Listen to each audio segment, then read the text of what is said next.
आज हम पाश्चात्य राजनीतिक चिंतन में महत्वपूर्ण कथनों के बारे में जानकारी हासिल करेंगे। परिस्थितियाँ चिंतन को पैदा करती हैं और जो चिंतन परिस्थितियों के कारण पैदा होता है वो उन परिस्थितियों को बदलने की सामर्थ्य भी रखता है।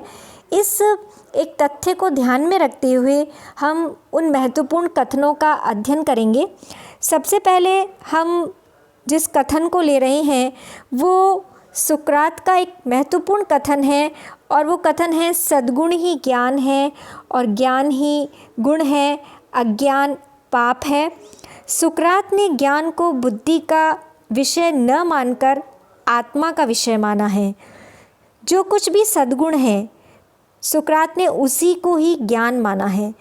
इस तरह ज्ञान शुभ और हितकारी होता है। इसके साथ ही ऐसा ज्ञान आचरण के बिना निरर्थक है। दूसरी तरफ इस कथन के अंतर्गत अज्ञान को पाप माना गया है। सुकरात के इसी कथन के आधार पर प्लेटो ने अपनी रिपब्लिक में अपना चिंतन प्रस्तुत किया है और एक बहुत ही आदर्श व्यवस्था की संरचना प्रस्तुत की है। इसके बाद हम प्लेटो का अगला कथन लेते हैं और वो कथन ये है कि राज्य व्यक्ति का ही बृहत्तर रूप है। इस कथन से ये स्पष्ट है कि राज्य और व्यक्ति के बीच किसी प्रकार का कोई अंतर्विरोध नहीं है। प्लेटो ने व्यक्ति में 3 गुण माने हैं, क्षुधा, साहस और विवेक।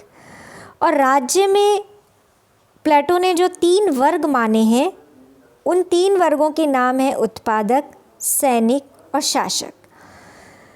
प्लेटो का ये मानना है कि व्यक्ति के अंदर जो क्षुधा है वो उत्पादक वर्ग के रूप में सामने आती है। व्यक्ति में जो साहस है वो राज्य में सैनिक वर्ग के रूप में सामने आता है और व्यक्ति में जो विवेक है वो राज्य में शासक वर्ग के रूप में सामने आता है।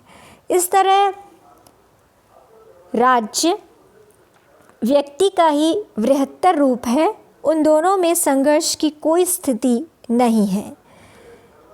प्लेटो के शिष्य हैं अरस्तु और अरस्तु ने भी राज्य को एक बहुत ही महत्वपूर्ण स्थान दिया है, एक स्वाभाविक संस्था माना है और ये कहा है कि राज्य जीवन के लिए आया और सद्जीवन के लिए उसका अस्तित्व विद्यमान है। अरस्तु राज्य को एक स्वाभाविक संस्था मानते हुए कहते हैं कि विभिन्न परिवारों से के समूह से मिलकर गांव बनता है, गांवों से मिलकर राज्य बनता है और राज्य ही व्यक्ति को पूर्ण और आत्मनिर्भर बनाता है। राज्य केवल जीवन ही नहीं देता बल्कि एक अच्छा जीवन भी उपलब्ध कराता है। और अरस्तु ने तो यहाँ तक कहा है कि वह व्यक्ति जो राज्य में नहीं रहता है या तो पशु होता है या देवता होता है। तो यूनानी चिंतक प्लेटो और अरस्तु दोनों ने ही राज्य को महत्वपूर्ण माना है। अब अगला विचार हम लेते हैं मैकियावेली का। ये एक बहुत ही महत्वपूर्ण उक्ति है जो कि द प्रिंस में राजा को निर्देश देते हुए मैकियावेली ने कही है और ये कहा है कि राजा को शेर की तरह शक्तिशाली और लोमड़ी की तरह चालाक होना चाहिए।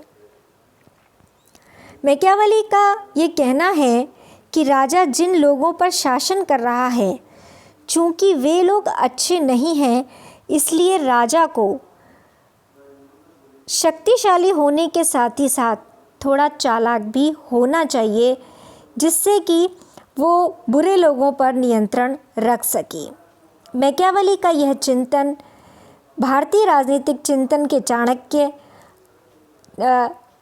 चिंतन के विचारक चाणक्य के चिंतन से मिलता जुलता है और चाणक्य ने भी यही बात कही है कि किसी भी तरीके से राजा को चतुराई से या शक्ति से किसी भी तरीके से अपने शत्रुओं पर विजय प्राप्त करनी है और आगे हम जिस कथन की बात कर रहे हैं वो रूसो का कथन है। सोशल कॉन्ट्रैक्ट में रूसो ने कहा है कि मनुष्य स्वतंत्र पैदा होता है, लेकिन वो सभी जगह जंजीरों से जकड़ा हुआ है।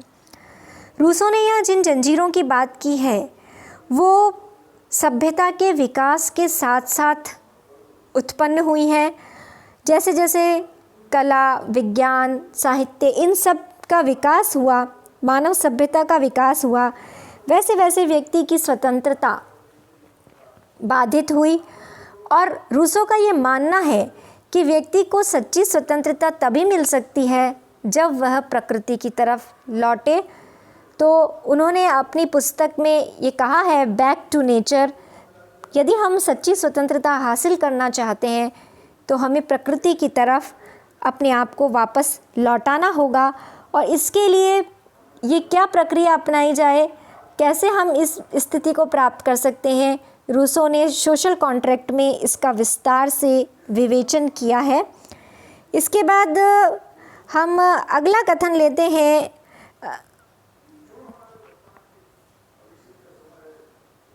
टी.एच. ग्रीन का। ग्रीन के अनुसार राज्य जो है वो उसका आधार इच्छा है, शक्ति नहीं। मानव चेतना स्वतंत्रता चाहती है। स्वतंत्रता तभी मिल सकती है जब उसका अधिकार प्राप्त हो, और अधिकार देने का कार्य राज्य ही कर सकता है, क्योंकि राज्य के पास ही व्यक्ति को दंड देने की शक्ति भी होती है। तो यहाँ पे अर्थ ये निकला कि राज्य इसलिए उत्पन्न होता है जिससे कि मनुष्य की स्वतंत्रता की रक्षा हो सके। यदि राज्य किसी कारण से बल का प्रयोग करता भी है तो उसके पीछे भी व्यक्ति की सामान्य इच्छा का कारण रहता है। सामान्य इच्छा, सामान्य हित की सामान्य चेतना होती है जो सभी का भला चाहती है, और इसलिए राज्य इसी सामान्य इच्छा को बलवती करने के लिए कभी कभी दंड का प्रयोग भी करता है। लेकिन अगर व्यापक स्तर पर देखा जाए तो राज्य का आधार इच्छा है, शक्ति नहीं। यानी राज्य किसी भी दृष्टि से बल के ऊपर आधारित नहीं होता, बल्कि वो व्यक्ति की इच्छा का ही परिणाम होता है। और मिल का अगला कथन है कि यदि 99 व्यक्ति एक तरफ हो और एक व्यक्ति एक तरफ हो तो उस एक व्यक्ति को भी अपनी बात कहने की आज़ादी होनी चाहिए, क्योंकि वो एक व्यक्ति सुकरात हो सकता है, वो एक व्यक्ति ईसा मसीह हो सकता है, जिसे कि उस समय के लोगों ने गलत समझ लिया और मृत्युदंड दिया, लेकिन वास्तव में वो सत्य के महान पैरोकार थे और उन्होंने सत्य को जिया था, लेकिन मानवता ने उन्हें दंड दिया।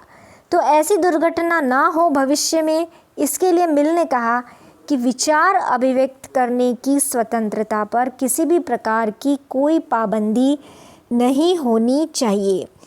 किसी भी एक व्यक्ति को चुप करने का पूरी मानव जाति को कोई अधिकार नहीं है।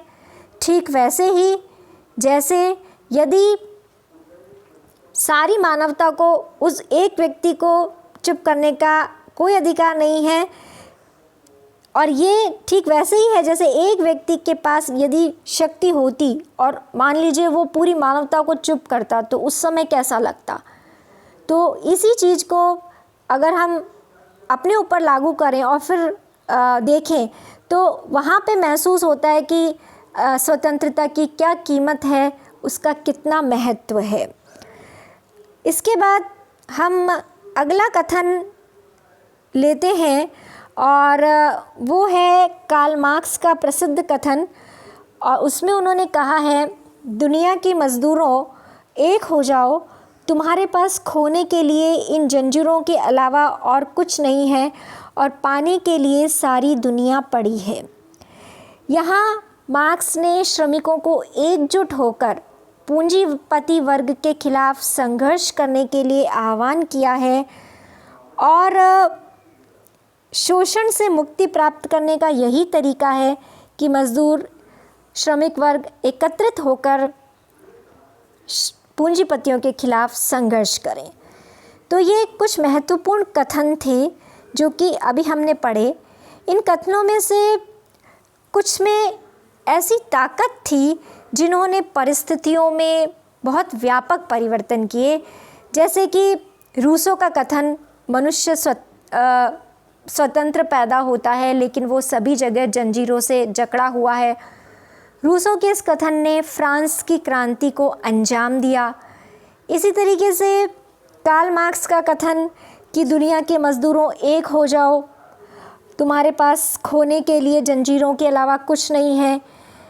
इस कथन ने भी पूरी दुनिया में एक व्यापक क्रांति पैदा की और पूंजीपतियों और श्रमिकों के बीच संघर्ष हुए। सोवियत संघ में 1917 में साम्यवादी क्रांति हुई।